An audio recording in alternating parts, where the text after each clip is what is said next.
Yes, ladies and gentlemen, I am back and you are most welcome. This week, could we see Microsoft and Activision Blizzard finally close the deal? That is what's expected this week.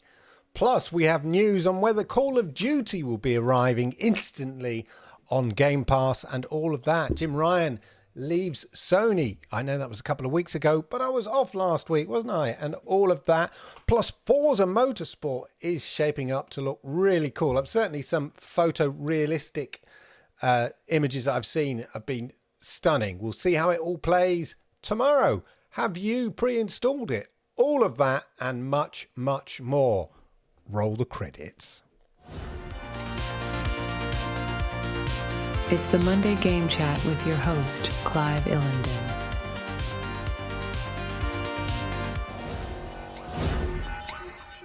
Yokoso, yokoso, yokoso, my friends. Arigato gozaimasu. You are most welcome.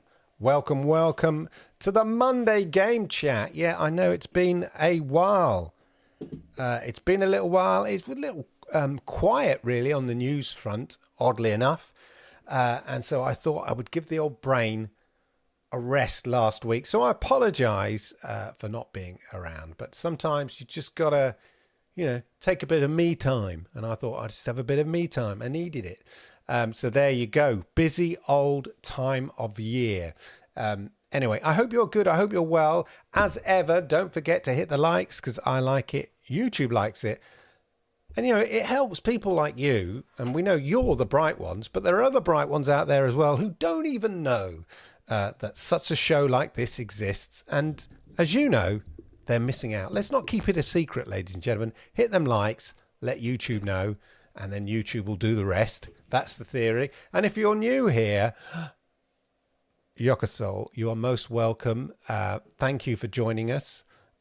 If you stumbled across it, have you been recommended by YouTube? If you are new here, don't forget to hit that subscribe button over there, toggle the notification bell and all of that, and then you'll know when I go live with videos just like this. And we're talking all the game news. I can see people in the house already. Jez Davis didn't muck about. He was straight in there. Good to see you, Jez. Neil, lovely to see you, sir. Sednar. Sednar's been playing Lies of P. Now, I was sort of partly put off because it's I've forgotten the word now. Anyway, one of those twitchy ones. That's you see, I've been off a week. My brain's gone dead in terms of gaming technology. Anyway, are you enjoying Lies of P? I will get back into it. Pre-installed Forza. I shall be pre-installing Forza tonight.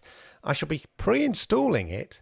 Interestingly enough, ladies and gentlemen, on for PC.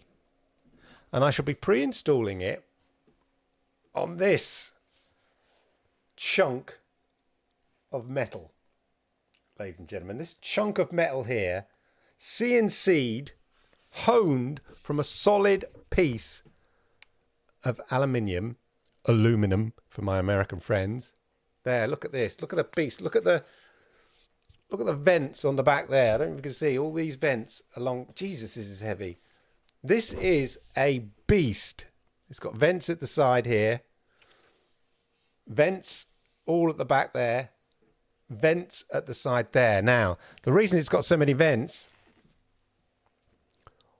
4.5 grand, ladies and gentlemen, 4.5 grand of tippity top gaming laptop performance in this little thing.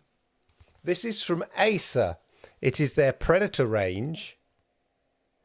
This has got a 4090 in it. Yeah, I said that. Yeah, 13th generation i9 4090 RTX 4090. How do they fit it in? As my son said, how do you fit a... Obviously, it's a 4090 specially built for mobile games. But basically what this is Acer going, what if you could put everything you ever wanted gaming-wise in a laptop?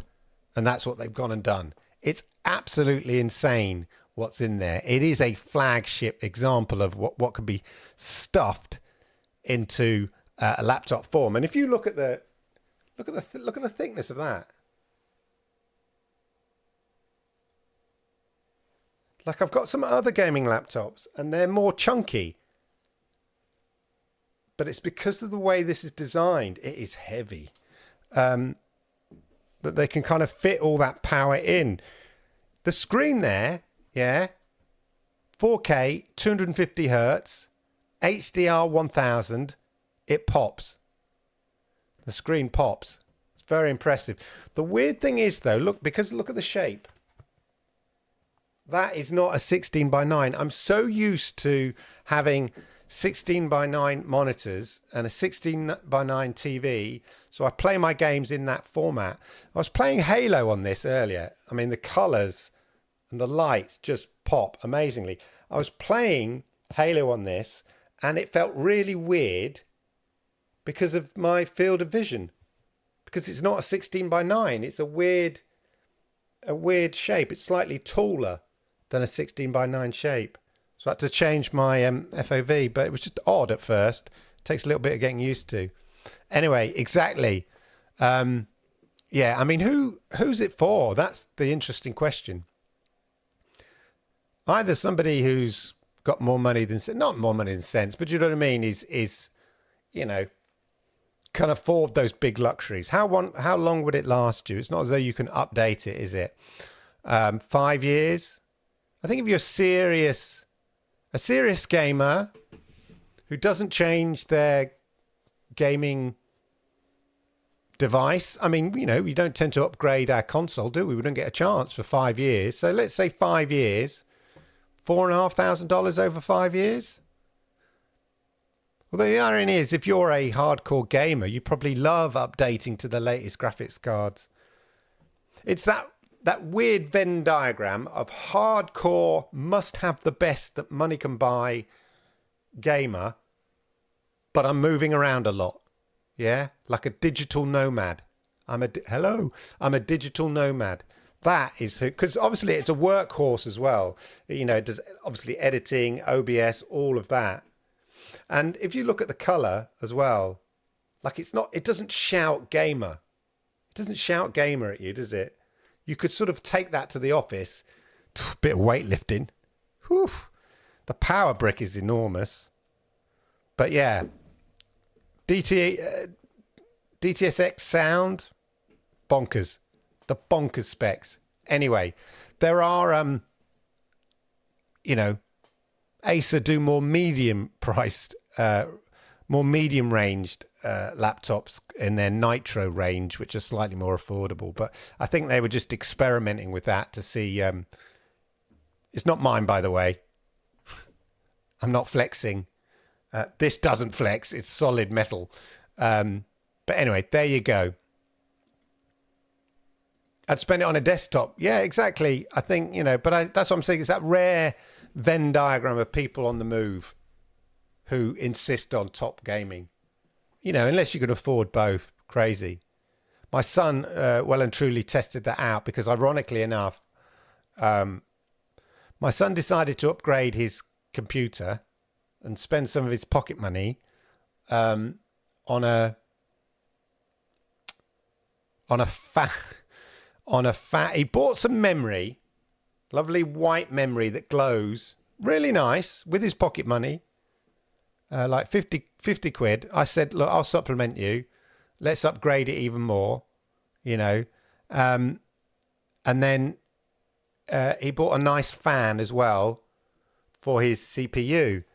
But when we went to remove the old fan, the CPU came with it and we couldn't get it off. There was no way to leverage between the CPU and the fan that was stuck. The cement between, you know, the stuff you put in between was right up to the edges. It was solid. Could not, got the hairdryer out on it. All of this, could not move it. Damage done. I said to him, well, I'll tell you what, I'll treat you. I'll upgrade your processor, your CPU. So I bought him at, you know, 150 quid, just upgraded the CPU slightly. And neither he or I have ever built a PC. I get PC specialists to build my PCs for me. I mean, the description is in the title, PC specialist.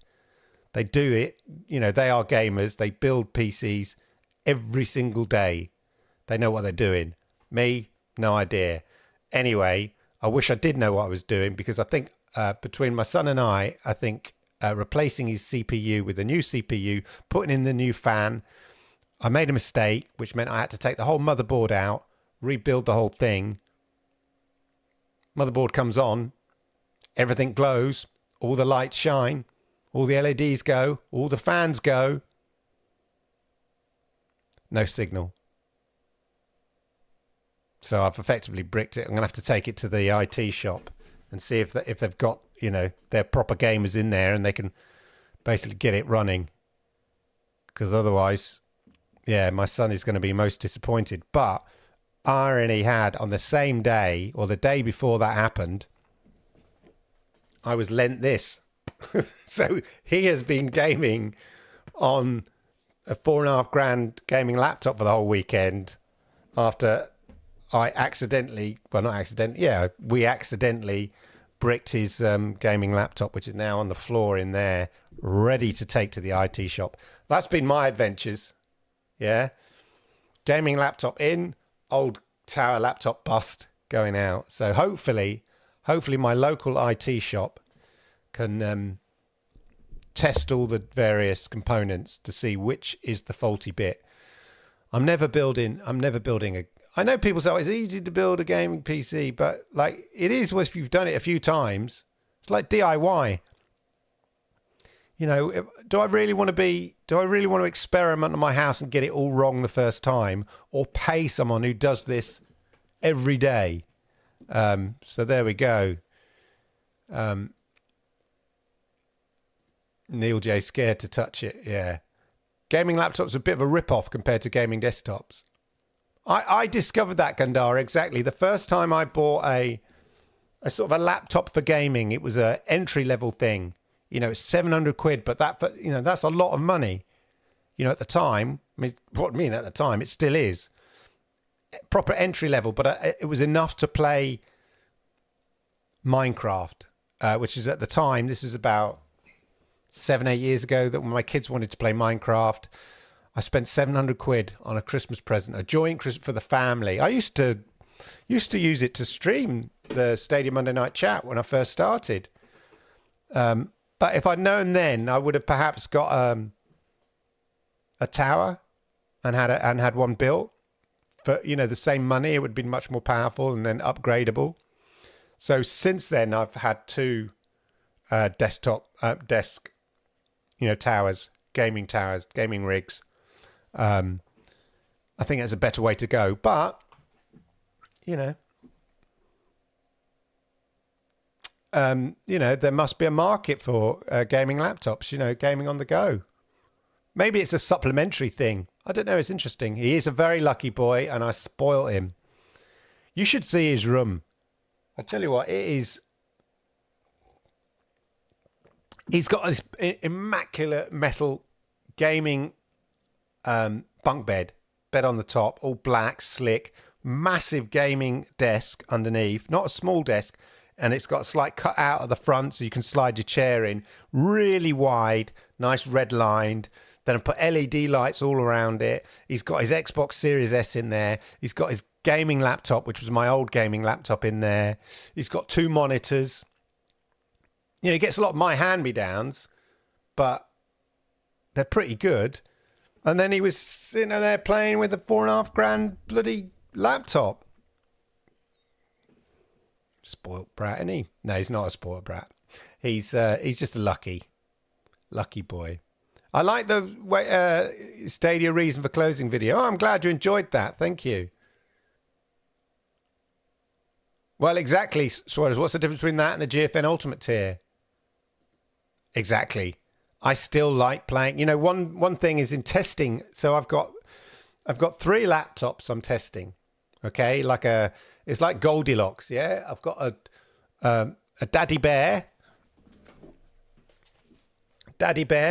a Mummy Bear laptop, and a Baby Bear laptop. So basically a sub-1,000 a 1,500, and then this four grand whatever laptop, and I'm testing them. And you know what? The annoying thing is I have to download. So I download Halo. It took me hours because of my, I don't have gigabit internet here. I have perfectly enough to play cloud gaming, but I don't have, when I come to download, so I can, I've got, I want to download 2 or 3 games. It takes ages, and I've got to do it 3 times on 3 different laptops, plus DaVinci Resolve, plus OBS to demonstrate how they work on each of the laptops. Crazy. So yeah, I was playing Starfield on GeForce Now Ultimate tier. It's just so easy, and you don't need all that. Now I know, people like, that kind of experience and of having it, natively and stuff like that. But yeah, I'm quite happy. I'm not that hardcore serious gamer. I'm quite happy playing on GeForce Now Ultimate tier. Cyberpunk looks amazing on it. Starfield looks really great, plays really great. It does the job. But it's nice occasionally when, I remember on my 40th birthday, the family got together and bought me a weekend dream car. You can rent a dream car. They rented me, my favourite cars still are, a Maserati. So I had a Maserati for the weekend. Yeah, I can't afford a Maserati. But you know what? For that weekend, it felt really nice. Yeah, stayed in a nice hotel. Driving around in the countryside in a luxury Maserati just for a weekend. That weekend, just for that one weekend, you feel a little bit special, and it felt really cool. And in a way, gaming on something that costs so much money, that is so high tech, it just feels quite nice. But I'll be going back to GeForce Now Ultimate, of course, because this is not my laptop. I will, if I get a laptop, it will be a Chromebook, a nice one, maybe a gaming Chromebook, so I can really appreciate GeForce Now Ultimate and stuff like that. But just now and then, it's really nice. And with, as I say, most of the other games I play are Xbox games, and most of those are coming to GeForce Now. I mean, did you see? There are 60 games coming to GeForce Now in October. When I put together the news video for GeForce Now, every Thursday, my heart kind of both is happy that there's loads of games coming to GeForce Now, but the other half of me goes, oh no. I was literally like, I'm never going to be able to 60 games in a news video. Oh my God, my son, he had to help me edit it. He did one bit of the video. Well, I kind of wrote the script and compiled other bits of the video. He prepared loads of stuff for me. It's like a post-production house here. We're like a full production company here. There's so many games for GeForce Now. Crazy. Yeah, what would worry me if anything goes on the laptop? Yeah, exactly. But there must be a market for it. People like to have it. Maybe if you're at university. It's funny, when I dropped my daughter off at university a couple of weeks ago now. Oh my God, how many is it? 2 weeks, 3 weeks ago. It's funny to see people with their gaming rigs, moving them into halls of residence. Like I saw a few kids with their, gaming monitors in the back of their, parents' car, and they're taking them out, because kids don't take TVs now. Because you think, really, you're taking your whole gaming rig to university? But of course, yeah, I guess if you're into gaming big time, you're going to take your whole desktop, your gaming rig. You're not going to necessarily be satisfied with a laptop unless it's like this. So it's just, quite amusing. I mean, at that university, they do some gaming courses, some esports courses and stuff like that.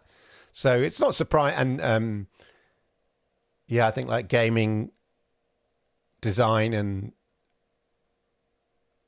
stuff like that. Some various gaming courses. So it's not surprising that people are bringing their gaming rigs there. They're obviously seriously into gaming if they studying that. Anyway, that's enough jibber jabber. Let's check out some news. So it seems, ladies and gentlemen, as I said, Microsoft is eyes closing its giant Activision Blizzard deal next week. So the date for the UK's Competition and Markets Authorities for any comments about the new deal has closed. So it is expected, that expired last week. Yeah. What's the date? 6. Yeah. So it expired on Friday. So it's expected that the CMA will go, as we expect, will approve the deal, and Activision Blizzard is looking to close it on October the 13th, Friday the 13th, where the plan will be to announce that the buyout is done. It's signed, sealed, delivered. So that's the plan. So anytime this week, ladies and gentlemen, we can expect news on the Microsoft Activision Blizzard front. Just as a side note, the Taiwanese government have formally approved the Activision Blizzard deal this week as well. So not that it mattered, but, there you go. And on that news, interestingly, and something partly maybe to support this, today, Activision Blizzard announced here, it's awesome to see anticipation building for Call of Duty Modern Warfare 3. As we continue to work towards regulatory approval of the Microsoft deal, we've been getting some questions whether our upcoming and recently launched games will be available via Game Pass. This is an interesting thing. And they're managing expectations. While we do not have plans to put Modern Warfare 3 or Diablo 4 into Game Pass this year, once the deal closes, we expect to start working with Xbox to bring our titles to more players around the world. And we anticipate that we'd begin adding games into Game Pass sometime in the course of the next year. So it is not going to be the case that we instantly get Diablo 4 and Modern Warfare 2 on Game Pass, which, I don't know, is a bit of a shame, really. But I can understand they want some sort of transitionary period, and there's going to be loads of other games that will be coming, and it looks like they will be adding them over the next year or so. Be interesting to see when, how that's staggered and when it is and all of that. But there you go. That is official from Activision Blizzard, just managing expectations. Now, I did see one person point out here over at Hogue Law that he thought, for the record, this is Richard Hogue of Hogue Law, comments a lot about business dealings and legal dealings within the gaming industry. For the record, the mere existence of this tweet suggests closing is now nigh. Indeed, as I said, we are anticipating the deal closing this week. And this announcement by Activision Blizzard, prior to that happening, that deal closing, sounds like they are managing expectations. Consider your expectations managed, ladies and gentlemen. Shall we talk GTA 6 news? So take this with a huge pinch of salt. GTA 6 will reportedly feature 500 hours of content. How much are they going to charge for this? It's amazing that Grand Theft Auto 5, consistently stays in the top 10 sales. I mean, how much money has that game made for Rockstar? I mean, just incredible when you think about it. 500 hours of content. How do you generate 500 hours of content? Like, as a game developer, how much man hours have gone into creating Grand Theft Auto 6. Crazy. 500 hours of content compared to 80 hours in GTA 5, according to an industry analyst. Take it with a pinch of salt. Now the reason is here. Now that's interesting. According to Screen Rant, this is where this comes from, so take it with a pinch of salt. It will have 4 cities and 500 plus hours of gameplay. According to rumours and leaks, I wonder if they'll use the cloud for the cities. Interesting. Rockstar's upcoming Grand Theft Auto 6 could feature 4 cities, include over 500 hours of gameplay.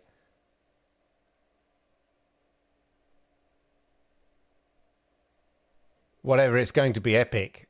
That's all we know. 4 cities. It'd be interesting to see how they combine those cities and whether they use sort of some sort of cloud technology to sort of allow you to travel between them. Or whether it's like a Starfield type experience, you know, and you sort of, they sort of fake the journey, as it were, between the cities.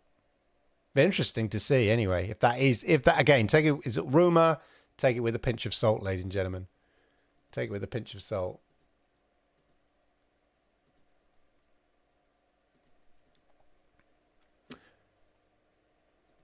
Now, there was rumours about, talking of that, it could be, now I've not heard this. Where's my... But in an interview here, CEO of Rockstar Strauss Zelnick, those people that used to watch Stadium Monday Night Chat, I remember did a couple of shows all about Strauss Zelnick and his view on Stadia. It's sort of considered that he let slip during an interview about GTA 6's launch and said, we have titles coming from all, and that was the key word he used. Again, take it with a pinch of salt. We have titles coming from all of our labels. So that includes Rockstar and all the labels under that in the financial year 25, which means Take-Two has given Rockstar a deadline to release GTA 6 between April 24, so it's their financial year 25. So that's any time between April 2024 to March 2025. You want to launch it at round about November, December, don't you? So could we see it in a year's time? Could Grand Theft Auto be out in fall of 2024? Let me know what you think in the comments down below. But there we go. He also expects to generate $8 billion. This can only be achieved by GTA 6 for 3 reasons. T2's revenue was $3 billion a year before acquiring Zynga. After Zynga, it increased to $5.3 billion. So you've got another $3 billion required. Not even GTA 5 made that amount in the first year. So yeah, putting 2 and 2 together, people are therefore assuming that GTA 6 will launch sometime between April 2024 and March 2025. And that is more likely to be launched during one of the key launch periods, which I would say is fall 2024, if that is the case. So that's my prediction. Let's make a note of it here. Let's bookmark this. I'm saying fall 2024. Then you've got the whole year to start the hype. That's what I reckon anyway. Let me know what you think in the comments down below.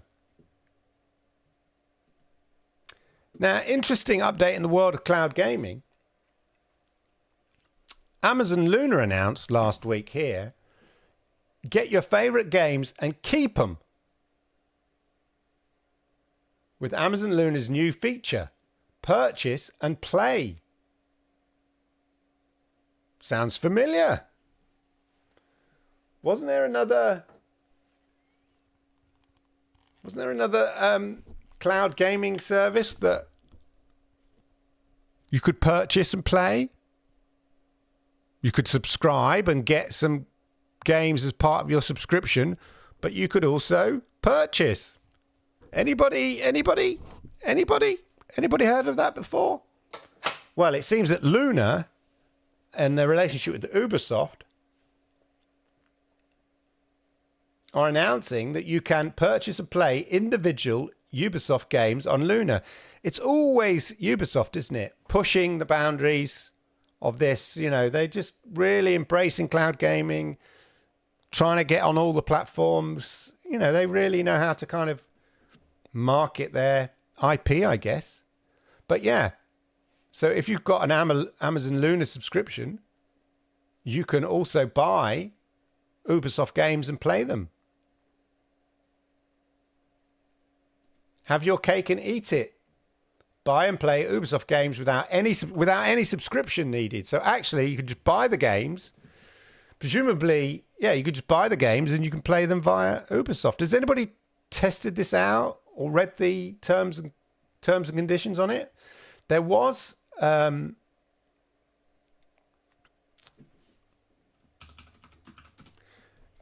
article on, let me just try and find it. I'm looking at MM2K because I'm sure on Cloud Dosage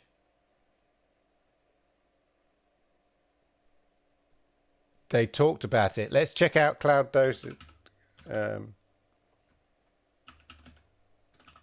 Excuse me a minute.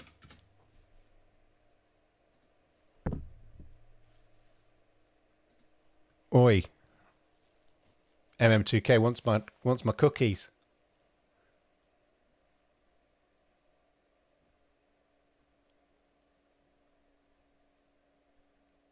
Okay, so this interesting article here.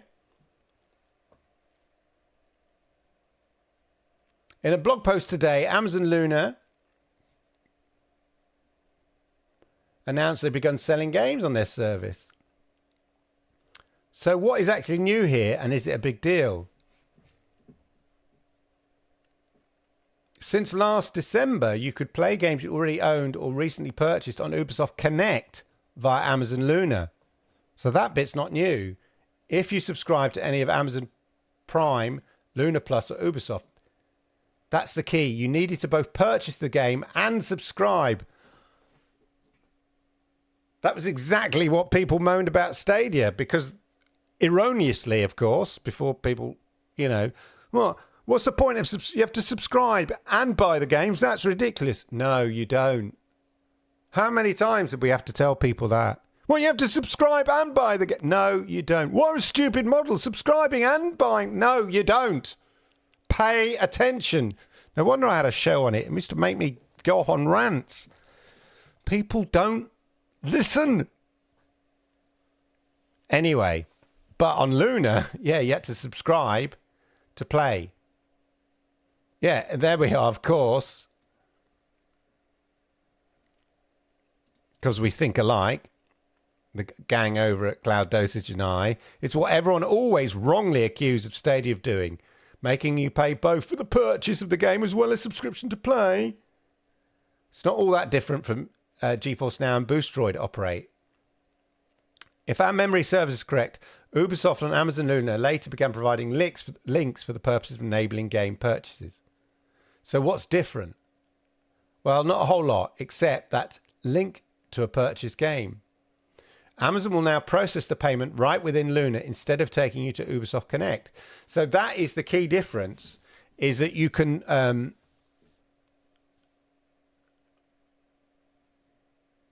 who wrote this one? Was it MM2K? Jack, of course, Jack. So what Jack is pointing out is the key difference is that you could always buy the games on, you know, via Ubisoft and then play it via Luna, but what this does is it allows you to buy it within the Luna ecosystem.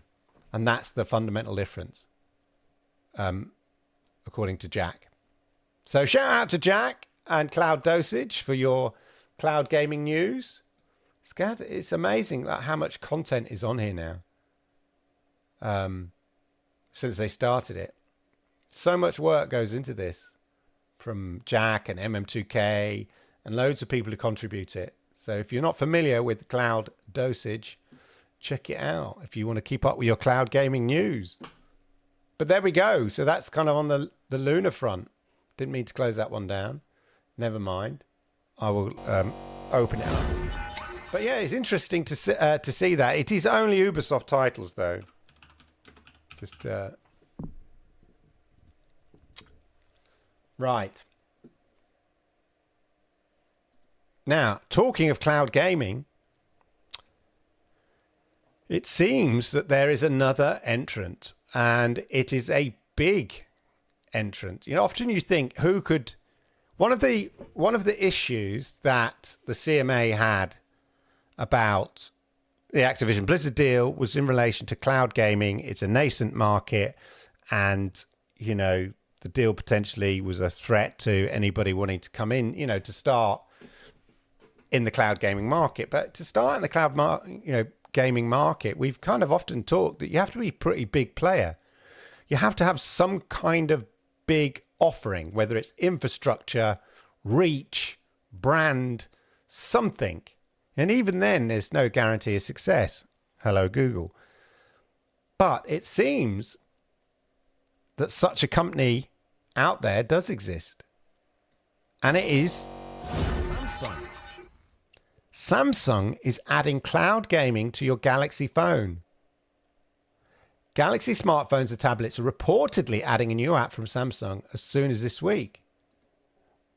A new report claims Samsung will apparently expand its own cloud gaming service to all Galaxy users.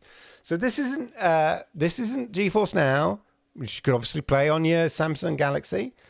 This isn't xCloud, which you could play on your Samsung Galaxy.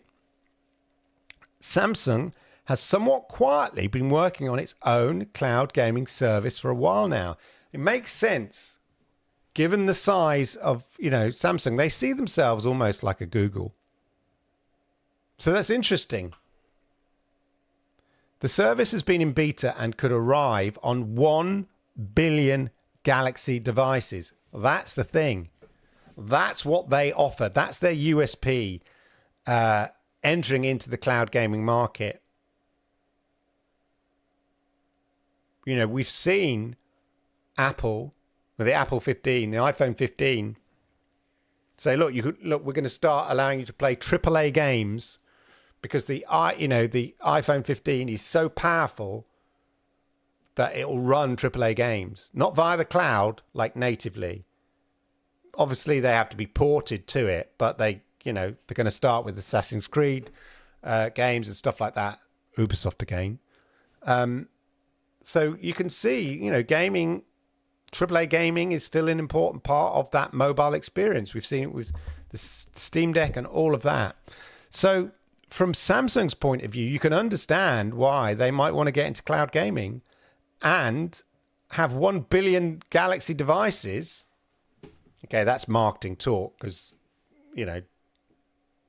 lots of varying Galaxy devices. But via cloud gaming, it doesn't have to be a powerful device, does it? So, if they could say, okay, they could do a deal with Ubisoft, and I don't mean Ubisoft for Ubisoft games, because remember, Ubisoft have got the cloud gaming rights to all of Xbox's games. Yeah? That deal is not UK specific. That is global. So they could do a deal with the holder of those rights, which, as we know, is going to, is Ubisoft, or going to be Ubisoft. So they could really build out that library of cloud gaming games available on the Samsung cloud gaming service. And then offer AAA gaming on their mobile phones. And the whole point of mobile phones is that you're always connected to the internet. That is the point of a mobile phone. So it's not as though, but I'm not always connected to the internet. You're always connected to the internet on a mobile phone if you're using it. If you're not connected, you're not using your phone. So the point is, whenever it's in your hand and you get it out to use it, you are more than likely connected to the internet. And obviously we know what the internet's like in Korea and stuff like that, and 5G. So it makes sense. As a player, I can see Samsung being a player in the cloud gaming arena. The new cloud service would apparently be exclusive to Samsung smartphones and tablets. It makes sense. 1 billion Samsung Galaxy devices. The numbers make sense. And would launch widely during Samsung's developer conference. Missed that. Takes place on October the 5th. Was I asleep? Oh, it was a dev conference. It wasn't there. Oh, no, I didn't mean to do that. No, I didn't mean to do that.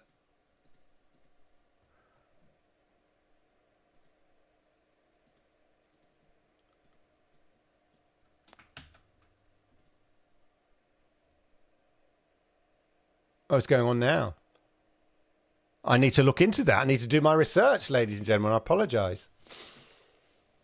The ongoing testing of the cloud gaming service, which is apparently integrated in Samsung Game Launcher, has seen positive responses. But it's been quite clear what Samsung's goal is. In an interview with VentureBeat, Samsung's John Hyuk Woo explained 90% of people who express interest in a game publisher's content via an ad don't actually ever get into the game. Now, this is interesting considering my recent video about Stadia and possible Google YouTube playables. Yeah? 90% of people who have expressed interest in a game publisher's content via an ad don't actually ever get into the game. We believe cloud gaming can do something for mobile game publishers by completely collapsing that user acquisition funnel, getting rid of the download and installing and visiting to the App Store. It can reduce that funnel and the inefficiencies within that model. So basically, you see the ad for the game on your phone, on your Samsung Galaxy. This is a Pixel, by the way, but you see your ad, yeah, for that game. You think, oh, that's cool. You press the ad and you're playing. You buy the game and you play, yeah, which was the whole thing about Stadia when they first announced it, wasn't it? It could be an ad. It's just a link. And of course, as I talked about extensively in my Stadia video, it wasn't really, they announced it before they launched Stadia. That was the point. It's just a link. It could be a link on a YouTube video. That kind of thing could be an ad. You click it and you're going straight into the game. That's what they talked about. A link next to the YouTube video. You click it and you're playing the game. Well, Samsung are applying the same principle. You see an ad for a game on your mobile phone. You click it, buy the game, you're playing the game. Using Samsung Pay, it's probably a couple of button presses and you're playing Assassin's Creed Mirage or whatever it is on your Samsung Galaxy device. Makes a lot of sense. Apparently, a big goal of this cloud gaming push of Samsung's part would be to generate additional revenue from Galaxy owners. Yeah, so they create the platform like Google did with Stadia. And, because of the reach, we'll be able to charge publishers to get the games, to have the games on their cloud gaming service. So there we go. And we know that they have their gaming hub on their Samsung TVs and stuff like this. But this is their own cloud gaming service. So it's interesting. Let's see what you lots have been saying in the chat. I bring my gaming rig with me every time I put my phone in my pocket. I like your style. I like your style, Neil. Hey, Internet Games, how are you? I'm excited for the possibility of bringing the Activision Blizzard RTS IPs like StarCraft and Warcraft onto Xbox. In the same way they ported PC Age of Empires. Yes. They struggled a bit with Age of Empires 2, I think. But yeah, it's great to see them. They also have an integrated presence in the Ubisoft Connect app. This is how Call of Duty comes to Amazon Cloud, maybe. Hey, Struggle Boxing, how are you? Good to see you. Samsung are massive, right? And all the mining money behind them driving it. Like Little Britain, mine the lithium, refine the lithium. That's it, power. Yeah. Mine the lithium, Refine the lithium. Yeah, I get where you're coming from there. Click to play, you say. It's like the game's just a link or something. Exactly. It's not rocket science, ladies and gentlemen. Nobody's reinventing the wheel. It's just, can somebody do it right? I mean, like I said in my Stadia video a couple of weeks ago, like, why didn't they... The vision, the tech was brilliant. The vision was brilliant. But why didn't they go all guns blazing on that vision? Like, you think in retrospect, why wasn't there a play button on YouTube? Was it a competition thing? Were they nervous about that? I don't know. Why didn't they just put play this game button? You know, and then on streamers or whatever, get YouTube, join up with YouTube. It's Google, it's Alphabet. Join it with YouTube and give streamers maybe a little kickback, like a referral for every game that somebody buys. If you're playing, Starfield, and it's on, ironically enough, and it had been on Stadia, which it probably would have been given what's happened with the CMA. You're playing Starfield. You're watching somebody play Starfield. And there's the button on YouTube. You click it, buy the game. They could funnel some of that money as a small referral to the streamer. That'll encourage streamers to play these games, promote the games. Why didn't they do that? Is it because they work in silos? Like I said, the big departments, they didn't... people said, Google failed. Yeah, but partly the reason they failed, they're a massive company. How could this be in terms of cloud gaming? Maybe one of the reasons is they didn't put the might. Well, we know they didn't put the might of Google. It was a small department over there, Stadia. Do your best. We'll support you for the launch. We like the vision. We think there's a market in this cloud gaming thing. Off you go. We've got the tech. We can build the tech. We don't doubt that. Off you go. But didn't come with the support. And I don't mean just the financial support. I meant the support of the whole of the Alphabet Group. The support of YouTube. It would have made perfect sense. Anyway, who am I? Just a guy who rants on a Monday night to you lovely, lovely people. But there we go. So interesting, yes. It makes sense. I didn't think about Samsung being cloud gaming, potential cloud gaming, having a potential cloud gaming push, being one of the big names, the big brands in cloud gaming. But makes perfect sense. Of course it does. Perfect sense. Yeah.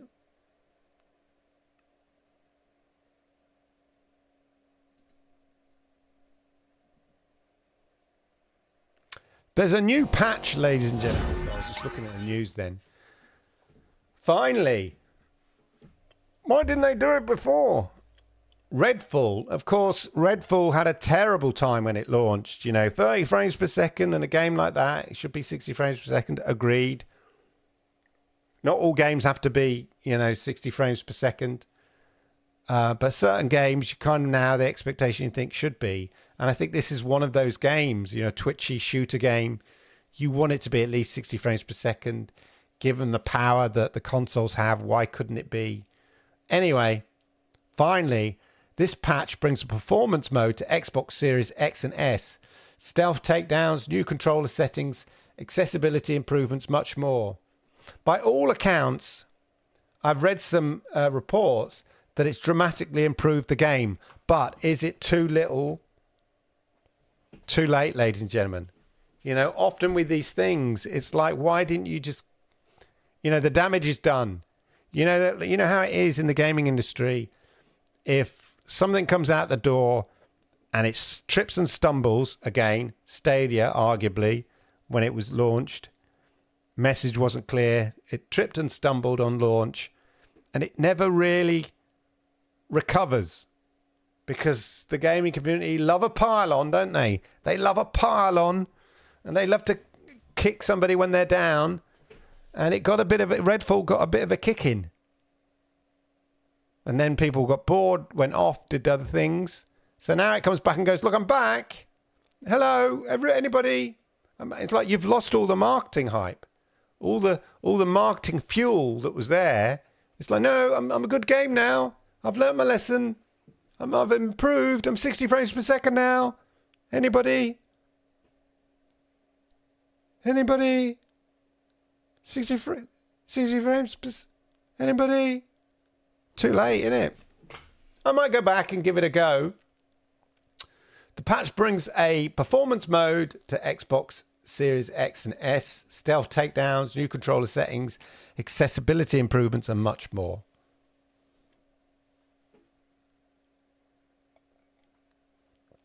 Improve PC performance and stability across a wide range of hardware configurations. Numerous improvements to default aim assist, dead zone tuning, combat, stealth, multiplayer, added visual distinct player indicators. Lots of improvements, but the biggest one, of course, 60 frames per second in a performance mode on the Xbox Series X and S. But there we go. I will give it a look. I will give it a go. But yeah, is it too late? I think probably. What was that big game? Oh, God. Begins with A, where you jump about in a mech suit, flying about. Oh. And there was a lot of hype around it. And then it got a bad press when it launched, and it never really recovered. Brain's gone dead again. It will come to me. But there we go. My brain does go dead on me. Hey, Crow, good to see you. I'm going to give Redfall a second chance, says Gandara. Yeah, I'm going to give Redfall a second chance, you know? Why not? Captain Redbeard says I might give it another go. Reckoning says it's not actually bad now. So there we go. Interesting. Quick little shout out. I know it's old news now, but PlayStation boss Jim Ryan is retiring next year after 30 years with the company. Whew. Makes me feel old because I've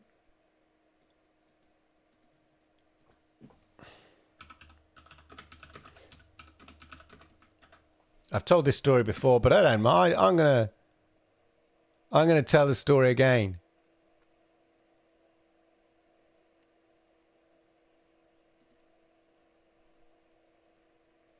I'm just trying to look at the old former CEOs. Anyway.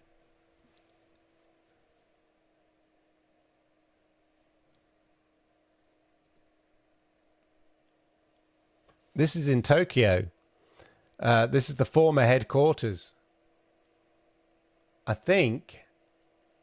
I got a hazy memory. It wasn't Apex. No, it wasn't Apex, Crow. Yeah, no, I think I've been there when I went for a meeting with PlayStation many years ago. 20 years ago today. Yeah, about 20 years ago. That's sad. No, in fact, it was 21, 22 years ago. Sheesh. I'm getting old. The difference, Redfall, is that most people who have played it via Game Pass. So they can keep on pushing Redfall to the front. Yeah, exactly. They could always exactly say, look, we're back. I gave Gotham Knights another chance and loving it on PC, says Sanchez. MK 60 max settings with ray tracing. Excellent. I tell you what, actually, my son was playing Fortnite on this monster, and he just, because his monitor's 1080p, I think, he just put the sort of graphical setting at 1080p. The FPS, he was telling me in creative, the FPS was shooting up to about 500 frames per second.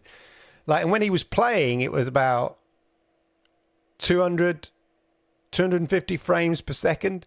Crazy. When it was full ultra settings, 4K, he's still getting, on Fortnite, he's still getting a pretty consistent 60 frames per second. But that's at like everything turned up. And I don't think he'd put on DLSS and all of that at that time. But anyway, there you go.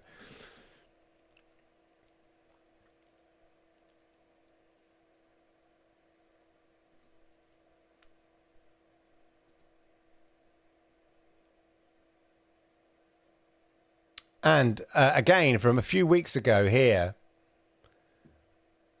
Mark Zuckerberg, the CEO of Meta, announced that xCloud Gaming. I like the way, look, that's the official title. People say, what's it called? Xbox Cloud Gaming? xCloud? No, the official title is xCloud Gaming brackets beta close brackets. Still in beta.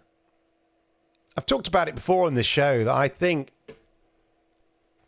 Microsoft and Xbox have taken their foot off the pedal. Ironically, considering Forza Motorsport arrives tomorrow.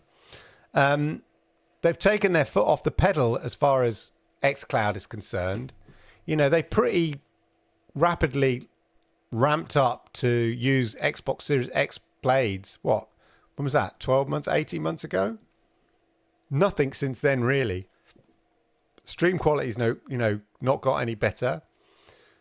The queues have increased dramatically. There never used to be queues. They've really put it on the back burner, which is a shame. Excuse me, which is a shame. That's why you need competition. You need serious competition. Anyway,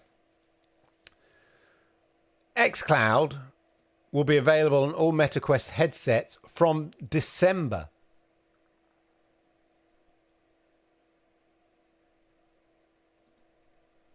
So that's what it looks like. You'll be able to play in the cloud virtually on your MetaQuest. So my son wants a MetaQuest for Christmas. Oh, my Lord. Really? I just have visions of him smashing up my house. His friend bought one round and they were playing it here, and I was just like so neurotic about him wiping things off my shelf or something. Anyway. It'd be interesting to see. A bit of nightmare for me. Unless I'm sitting down and my head is still, I'll probably get motion sick. I've been scarred by VR. Is GeForce Now going to be available on MetaQuest, I wonder? I mean, presumably GeForce Now is just an app. So that should work, yeah.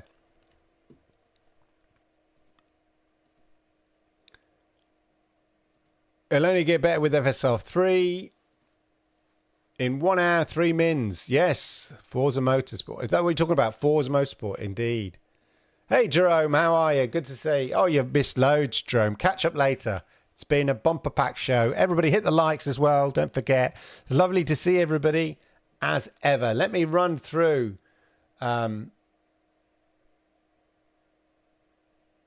Just checking.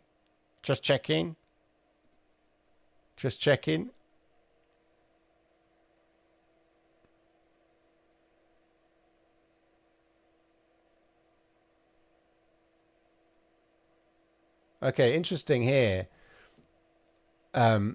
Digital Foundry here are stating or suggesting that developers are being forced to have parity between the PS5 and Xbox Series X and not taking advantage of the extra 20% of power that the Xbox Series X has over the PS5. Now, this is according in this, I won't play it here now, but in this podcast here with Digital Foundry guys, they're basically suggesting that the Xbox Series X has 12 teraflops of power and the PS5 10. And there's a suggestion that developers are being forced to make sure there's parity between PS5 and Xbox Series X, basically leaving some of those teraflops on the table. I'm not sure it's quite as simple as that. and it's probably worth listening in detail. There's probably a lot of grey area around this. Exactly. And people say here, extra power on paper isn't providing real world results. So there we go. So a 12 and a 10 ounce cup holds the same amount of water. Got it. Nice meme. But you know what I mean? But it's interesting if that is the case. Whether, you know, developers are saying you can't make the Xbox Series X version better than the PlayStation 5 one. Seems a bit weird unless the pressure's being bought by Sony. Anyway, I'll be, check out this little podcast. It's just an interesting observation from people I kind of sort of respect that. Well, they know what they're talking about. If somebody is sort of qualified and know what they're talking about, I tend to respect their opinion. If people are talking about stuff and aren't really qualified to talk about it, then I do not respect their opinion. They can have their opinion, but best keep it. Anyway, there you go.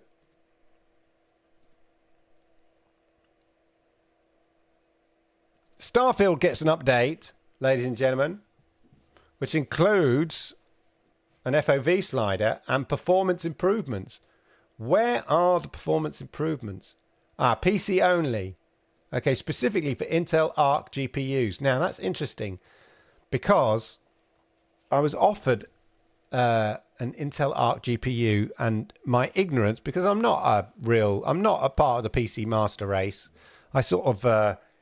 trickle on the fringes of it. I've got a gaming PC and all that kind of stuff. As I've also, retold my complete disaster doing a simple upgrade of a fan for a CPU, a cooler for a CPU, and I've gone and bricked my son's gaming computer. So I don't really know, but I've don't understand. I was offered an Intel Arc GPUs, and I don't understand where they sort of sit in the world of GPUs. Like, I get Nvidia's, what are they equivalent of? That's anybody out there who knows or understand these things, let me know. Anyway, improvements to Starfield, ladies and gentlemen, updates, just a small update. The main ones being FOV sliders and slight performance on PC. I'm still enjoying. I thought momentarily I'd got bored with Starfield. I thought, I'm not in the mood to play it, and I've not played it for about a week. And then I played it last night, and I was straight back into it. Apart from the annoying thing, how I'm carrying too much stuff, and I feel really bad about littering. Like, can you not carry more stuff? I hate a game that encourages you to pick up stuff, but then quickly says, oh, you got too much stuff, and then you lose health because you're carrying. I had to walk like 1,000 yards, and I started off like with pretty decent health, and when I got there, I've got barely tuppence of health, slither of health, and then I've got to take on these shadow rangers, whatever, these pirate things, and I've got no health left, all because I've got exhausted carrying too much stuff. I kept dropping it on the trail. That frustrates me. But once you're into it and you're playing, bang bang shooty shooty with the pirates and whatnot, it's a lot of fun. It's a lot of money, Jerome, and we were discussing earlier, like, who's it for? But it is lovely. Like a night. But then again, like, a fancy car. I do feel bad about it, because I just think I might need that. I'm a bit of a hoarder. I asked my girlfriend, oh my God. She got me going down to the local refuse tip, twice in a day. Because there's so much junk she's cleared out. Like a whirlwind, tornado, come in, clean it. Place looked lovely, beautiful. And most of the stuff was just old junk. I just collected over the years, old kids' toys and all that kind of stuff. It's just sitting there collecting dust. But yeah. Went down to the refuge tip twice in a day. Anyway. I managed 15 hours in Starfield, then sampled BG3 and can't put that. Yeah, you see, Baldur's Gate, I need somebody to help me through Baldur's Gate 3. I struggled in the first part. I don't really understand the games. I've watched some people play it and all that kind of stuff. Well, I do feel bad just about polluting the planet, but mostly about just leaving the stuff. Not quite polluting the planet, but yeah. 3,600 i9, that's it, RTX 4090, and an LG C3. Yeah. What you're saying, what you could do is you could build a gaming PC with an RTX 4090, 13th generation Intel i9, and buy an LG C3. Exactly. Crazy. Yeah, I was sitting on the floor, cross-legged, playing Halo on this, just to test out Halo. Because I've said it many times, I'm a console player at heart. Although obviously with GeForce Now Ultimate, I've got into PC gaming and I do download the odd PC game now and then. But I still like playing on a big TV. So there we are. I knew nothing about Baldur's Gate 3, but I've just figured it out now. Most of it out now. I kind of get it. I watched a few watch-alongs and I sort of get it. But there's a few things I didn't quite... Because I want to play with a controller. But yeah. I will try again, maybe. Because it looks like... I'll just read so much things about people having fun playing it and stuff like that. So talking of Forza Motorsport, oddly enough, the Crew Motorfest is getting a lengthy free trial this month. I wonder why that is. And an Xbox discount. So if you don't like, Forza, there's a free 5-hour trial from tomorrow, October the 10th, all the way through to the 20th. So you can play the Crew Motorfest for 5 hours between now and October the 20th. Well, from tomorrow, October the 20th. So there we go. Good question. Playing with a Stadia controller. I think it was meant to be, yes. Yes, it was. It was. So, not meant to be. It was, of course.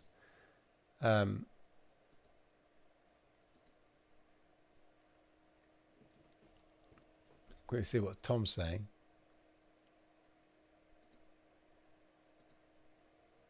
Is it Tom or Fabrizio?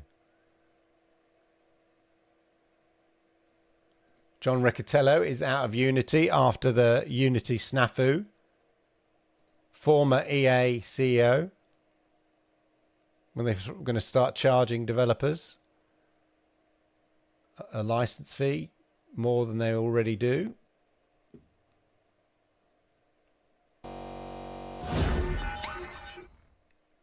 Right, cloud gaming, we've done that. Right, there we go, 2309. That's a lot of news. Didn't look like my cup of tea.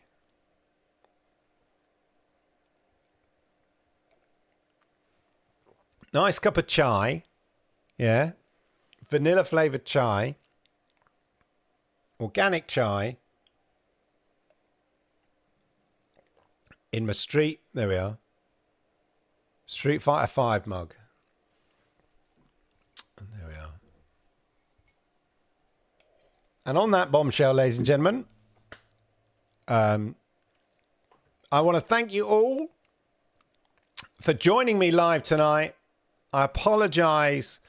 The schedule's been a bit bitty and I wasn't here last week. But as I said, I just wanted a bit of downtime. But equally, there are some videos coming. I have several gaming tech video reviews coming. It's taken me quite a lot to do. But definitely check them out. Hopefully you'll enjoy them. I'll be reviewing laptops for every sort of budget. Gaming laptops for every budget. Plus some other exciting gaming related tech that's coming as well. So look out for all of that. Have a wonderful, wonderful week. And I'd love it if you could join me at the same time, same place next week. As I say a final farewell to everyone. I was playing the Crew on GeForce Now. It was really good. Great game from the Stadia Games Crew too, indeed. Internet of Games, been playing WRC Generations, AC Mirage. Haven't tried that yet, and Phantom Liberty. Right, ladies and gentlemen, as I said, big thank you. Sayonara, arigato gozaimasu, janai. Thanks for watching the Monday Game Chat with your host, Clive Illenden. Don't forget to hit the likes, subscribe, and consider becoming a member. Hit the join button today.